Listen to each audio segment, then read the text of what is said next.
رمضان يا رمضان رمضان يا رمضان.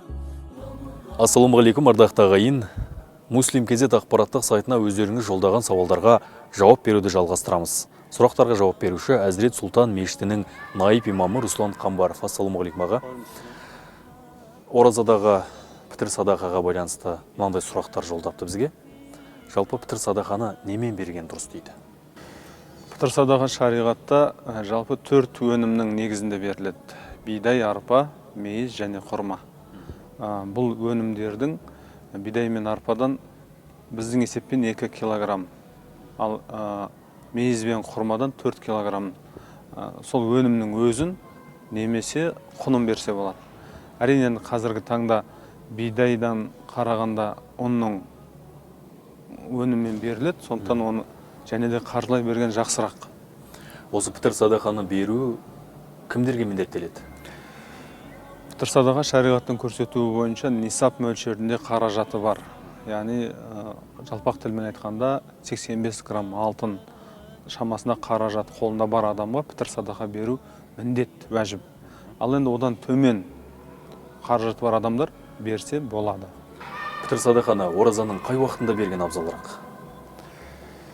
Жалпы Рамазан айы басталғаннан бастап пітір садақа беруге болады, рұқсат етіледі.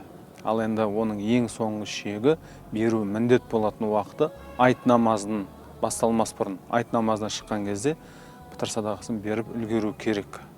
Пітір садақаны берудің мән мағынасы сыры жайлы айтыңызшы.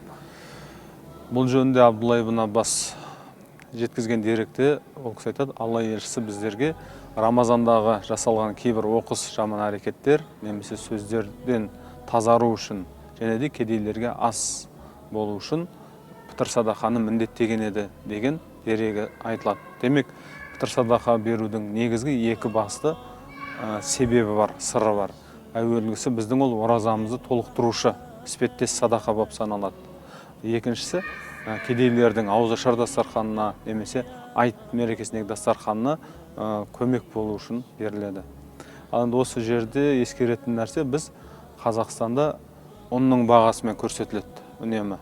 Бірақ дегенмен де жамағатты ынталандыру үшін көршілес жатқан түрік елдерінде, Ресей елдерінде пітір садақаның екі көрінісін үлгіретінде діни басқармалар көрсетті. Әуелгісі жалпылама ұн бағасымен көрсетілгені, екіншісі мейіз және құрма бағасымен.